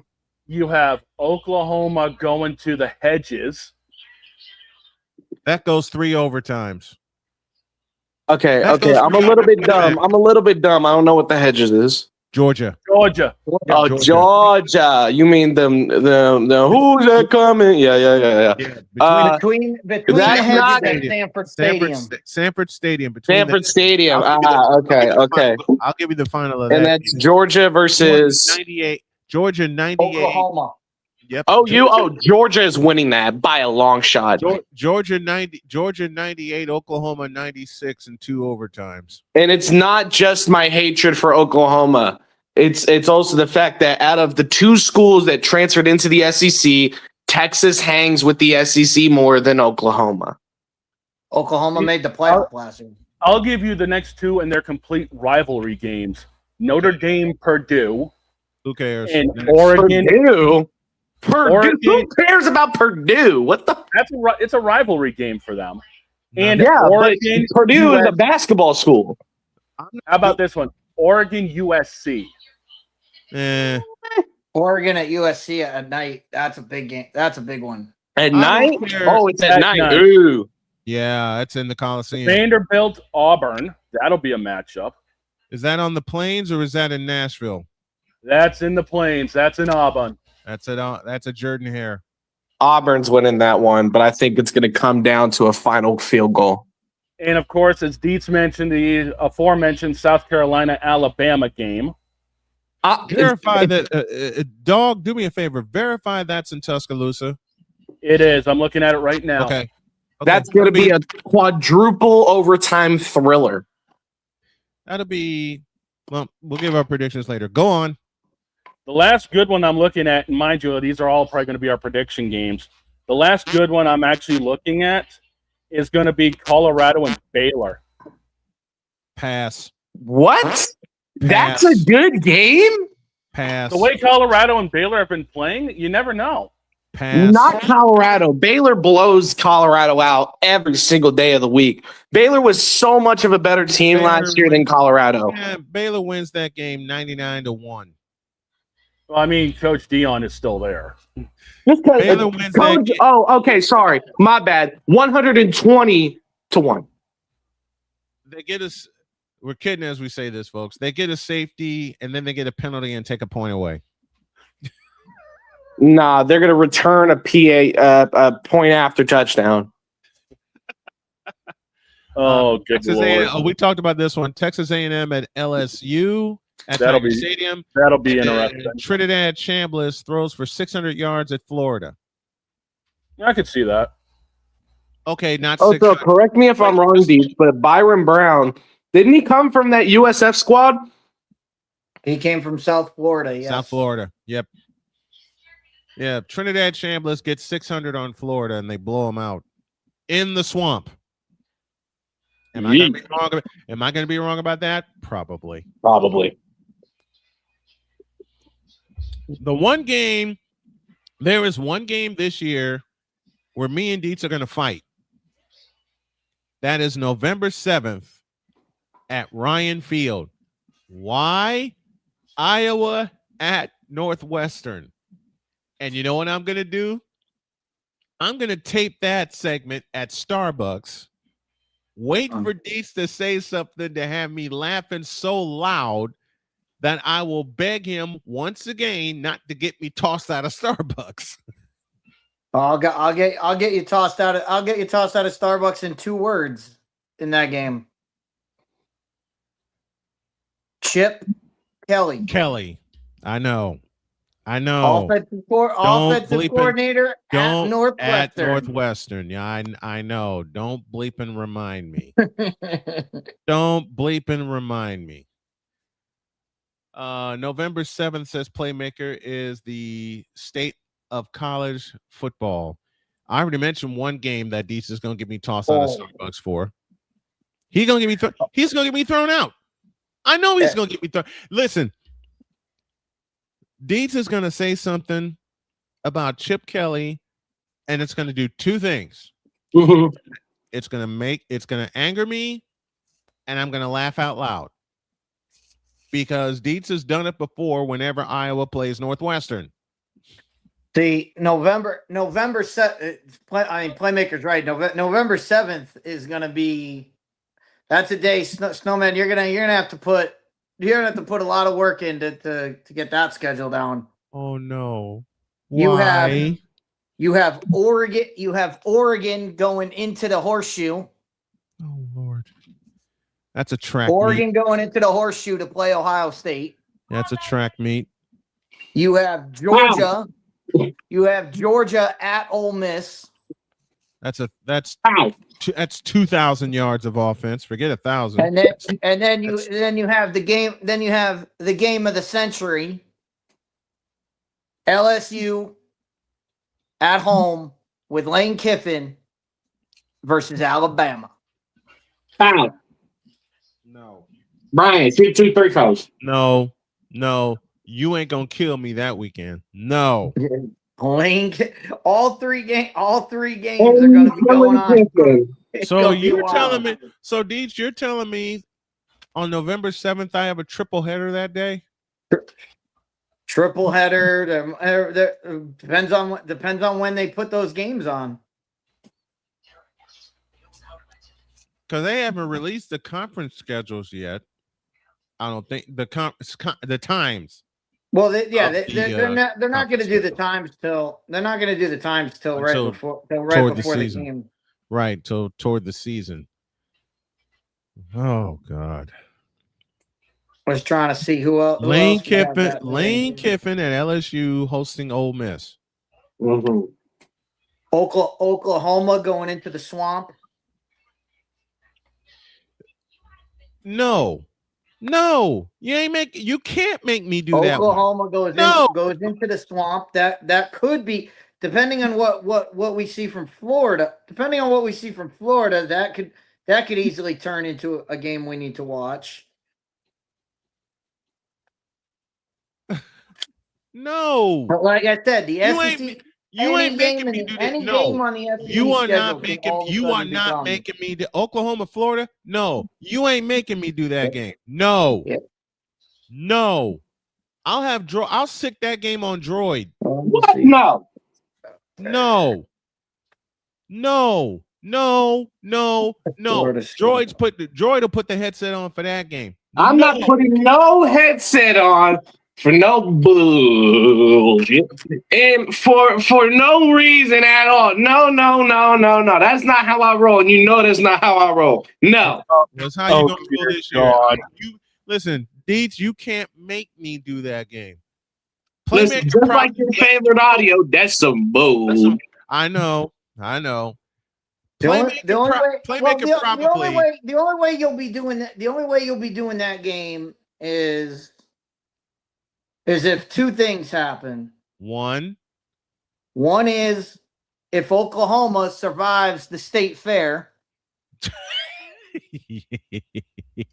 If Oklahoma can survive the Texas State Fair and the Red River Shootout, but that's the week before, isn't it? Well, that's 2 weeks. That's 2 weeks before. That's 2 weeks before that game.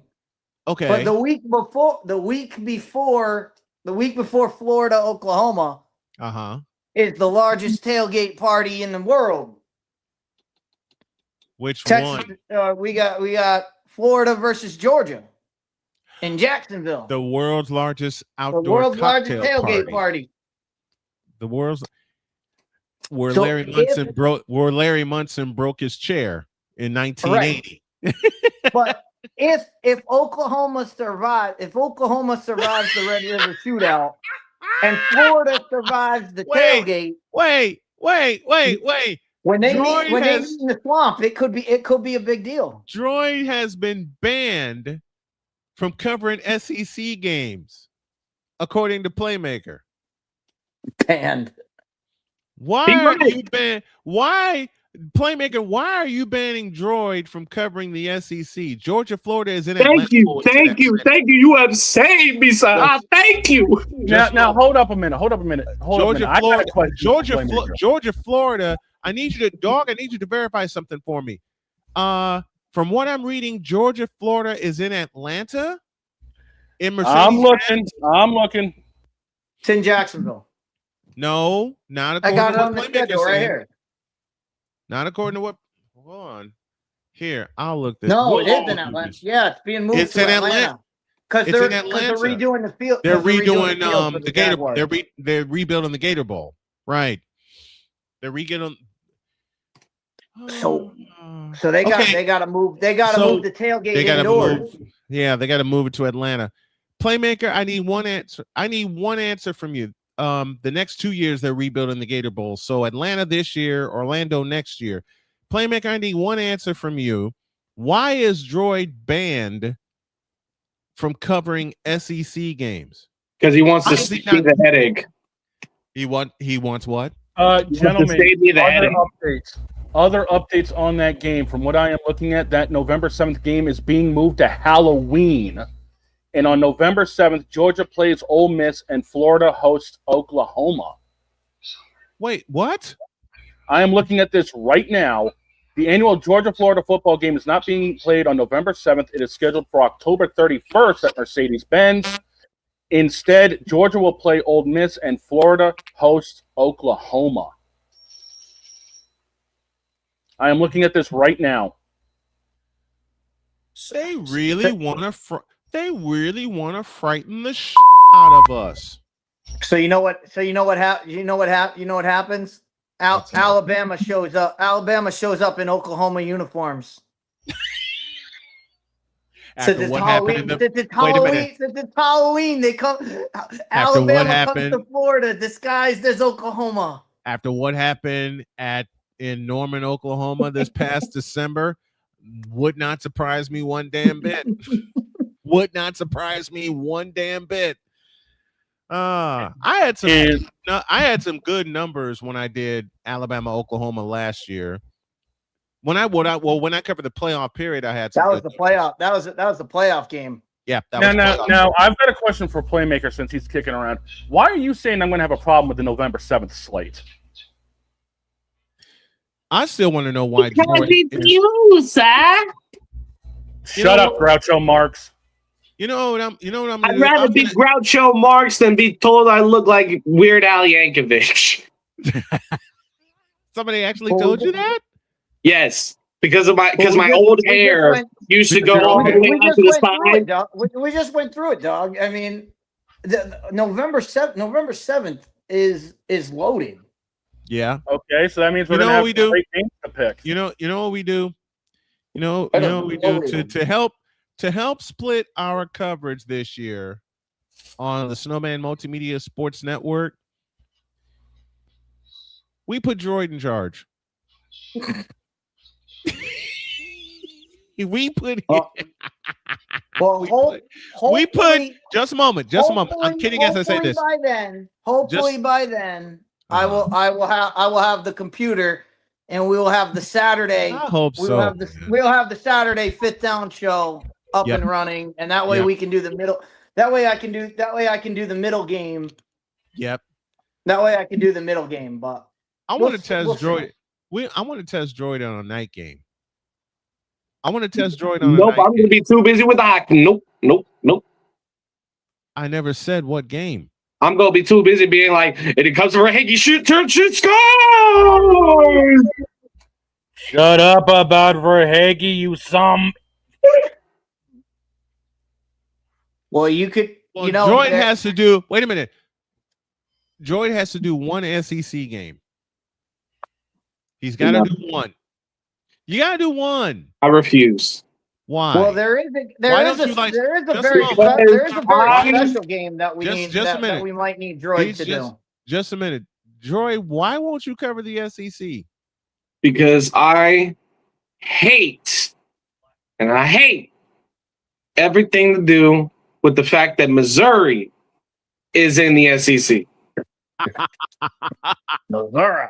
Fair enough. Missouri is the most northern team in the SEC.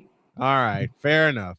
But there is an interesting game for you, Droid. Oh no! Hit me. Hold on, I gotta grab the schedule again. No. Hey, so Playmaker is choosing my SEC schedule this year.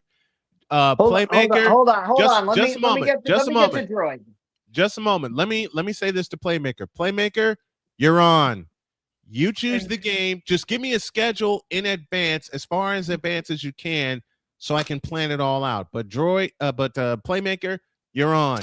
And Playmaker wants to choose Droid's game too. Oh no. Oh Lord. I know what game Droid's doing. Droid's doing. You know what? Playmaker, you get a tech. Droid, are you ready? As a flagrant foul. Some bullshit, and I walk off. Oh, no.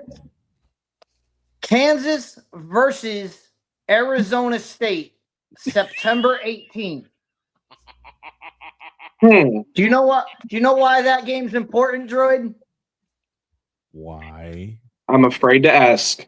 Well, if you need help calling the game, you can call up our friend Jen, because that game is being played in London. Oh no! No. Oh no! Wow! Because you know why I say no? Because I have a lovely grandfather that I am going to be spending my time with for that game. All right, Droid Playmaker has your game. All right, I have the tech ready. Don't you play with me, Playmaker. September 11th, Missouri at Kansas. Tech. Keep going. You know what? Here's the thing. I will call that game if not only Brian joins me, but Blake comes on. You and Blake do that one. Let me see what Playmaker, what is your first SEC game for me? I want to see that. I want to see. We need to see. Hold on. I just got some gaming news. Give me a second. What now? I want to see what Playmaker has. The 99 Club has been released. Who cares? The 99 Club for Madden? Yes. All right, I'm listening. Who do you got? Name. All right. So it features 6 players this time. Okay. Oh, they went down on it this year. We have 2 QBs. Given. A tight end. Okay. Given. 2 wide receivers. That's 5. Not surprised. And a defensive end. That's a little shocking. It's not when you know the player who got selected. Miles Garrett. Miles Garrett. Yep, there you go. Miles Garrett earns the nod after a record-breaking 23 sack campaign and DPOI. Pat Mahomes and Josh Allen are in there. Correct on only one. Josh Allen. Josh Allen has received the 99 honor. Who's the other? He was traded from Detroit in a 1-for-1. Stafford. No. Matthew Stafford is not a 99 rated player. He is a 99 overall in Madden NFL 27. To the radio stations, I call it. To the radio No, stations, dog. No, stop. No. And Pat Mahomes isn't.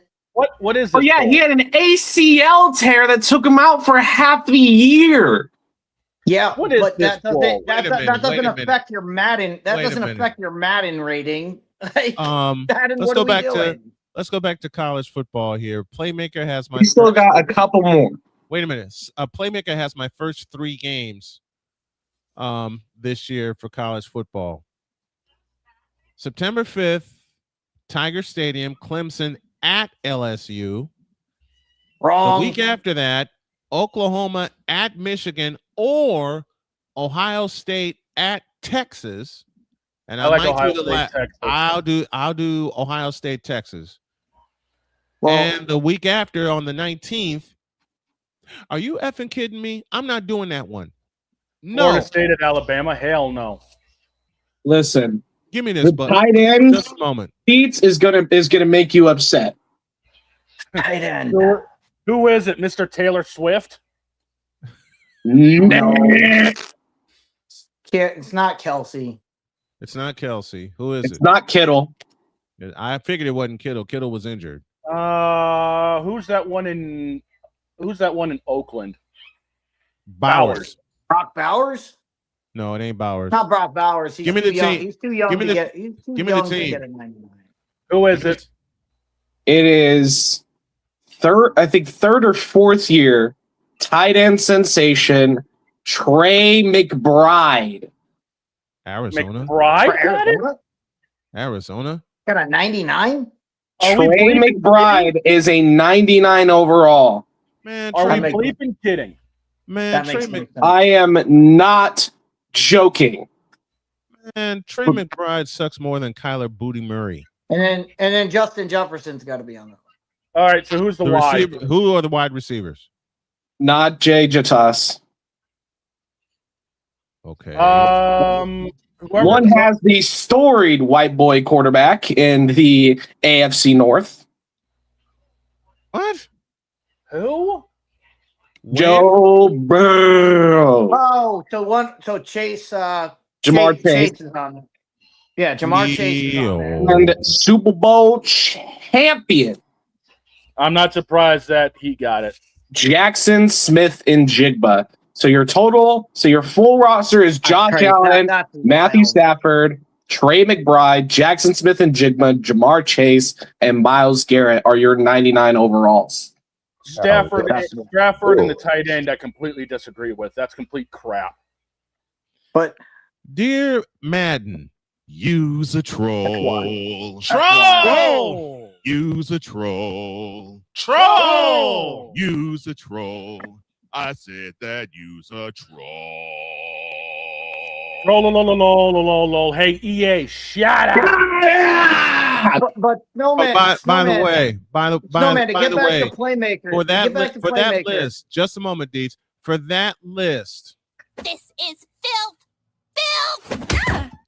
You're not Oh wrong. no! Oh no! Playmaker wants you Wait, to cover wait, convicts versus Catholics. Hell no! Yeah. Convicts versus Catholics. I see the graphic. Notre Dame and at Notre Dame Stadium. Yes. Are you out of your rabbit ass rat picking mind? Yes, I love it. I love it. Why do y'all want me to cover Miami and Notre Dame? Because it's one of the ultimate games. Well, there's two reasons. There's two reasons Snowman can't cover that game, or if he does cover that game, he's gonna need some help. Okay, I have one main reason I cannot cover Miami and Notre Dame, and it's pretty simple. Her name is Jody Snow. Period. What? She don't want you to cover that game? Here's the reason, Snowman. Here's the reason you need somebody to cover that game. Jody's a graduate of Indiana. And besides, I used to live near South Bend. No. Well, just ask yourself this question. Ask yourself this question. Who's in South Bend? Who's in South Bend Stadium? Who sits atop South Bend Stadium? Touchdown, Jesus. So when the quarterback drops back to pass and they throw the ball to Jesus Christ, they can actually throw it to him. You could be like, "Oh, Jesus Christ!" Jesus Christ is in the middle of the and he throws to, "Oh, Jesus Christ." You know what, Deeds? Do we have a kickoff time? Playmaker, is there a kickoff time for that game? Is that that's not going to be a 1 o'clock game. That's got to be prime time. That's got to be. So the first 4 games. Okay, so since Playmaker is picking my season games, keep them coming, Playmaker. You got. I will never trust Playmaker to pick my games ever again. Oh, I already got yours. But Kansas, that's a good one. Hold on, because I had something for Playmaker because Playmaker gave you a game, Clemson at LSU. Yes. If you go back on the station and go back to rewind the clock 1 year ago, for who called LSU you did that versus game. Clemson. You did that game. That was my game. That was my game. So if anybody's calling that game, it's gonna be me. Do it. I did you a favor by picking your. Hold on. Let me see this here. Playmaker says, "Droid, I did you a favor by picking your team." Yeah, but I also need to call one game outside of my team to where I have no bias on either side. Okay, because if I'm gonna be calling Kansas, it's gonna be touchdown Missouri, and then touchdown Kansas. Okay, so you go. Okay, I got one for you. You call Miami Notre Dame with the boss. No. Oh, come on. Because Brian's gonna be the one saying touchdown Notre Dame, touchdown Miami. We're not talking about LeBron James's career here. But he's right though. But he's right. Touchdown Notre Dame. Touchdown to Jesus Christ. I could so see myself repeating Dietz's phrase. Oh, that's Miami Notre Dame game. That's November 11th. No, November. That's November 7th. November 7th is convicts versus Catholics.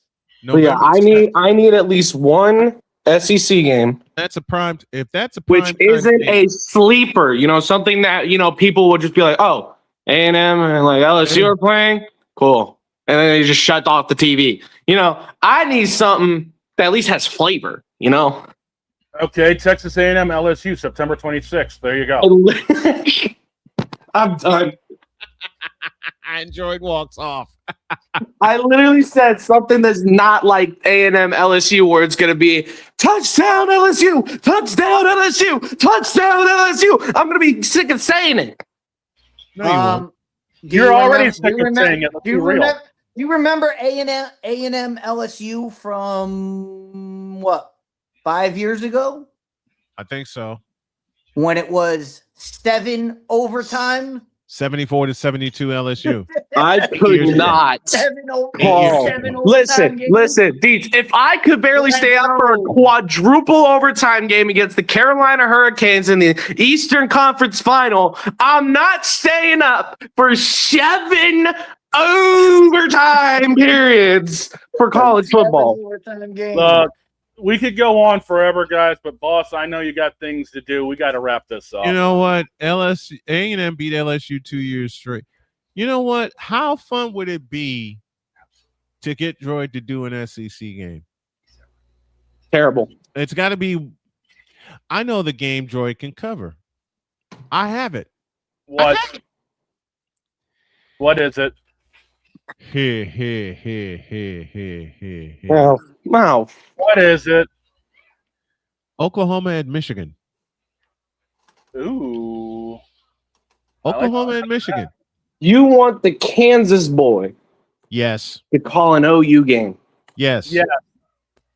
You want the boy that grew up in the backwoods of southern Kansas Yes. to call. Hey, look, I didn't say Southern Mississippi because I would be quoting Dr. K. But get out you of my want head. I was somebody thinking whose father grew up in the backwoods of Georgia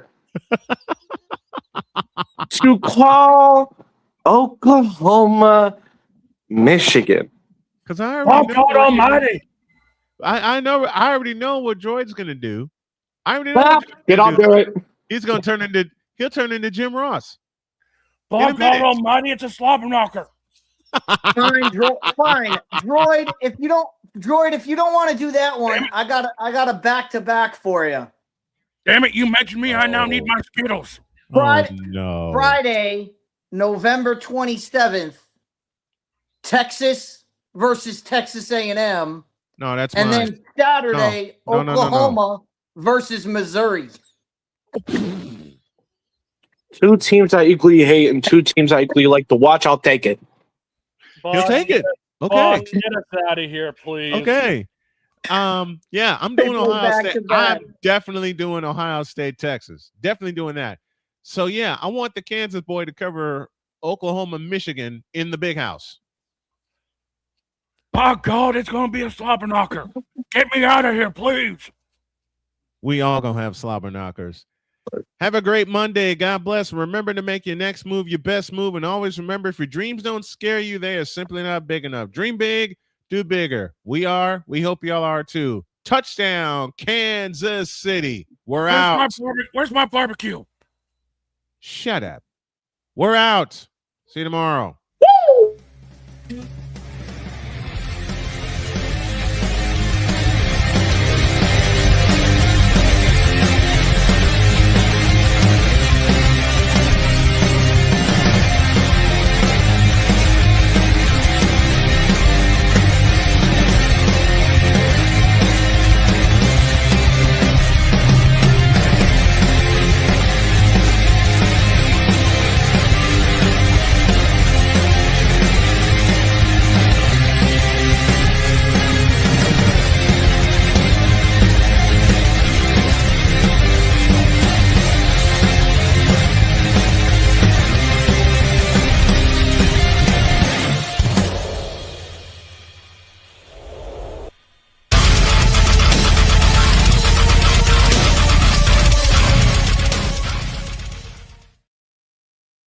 Yankees and White Sox begin a 4-game series tonight.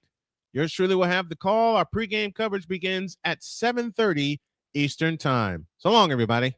He's getting whipped like a government mule. Yeah, just like the Bruins will all year. Bye.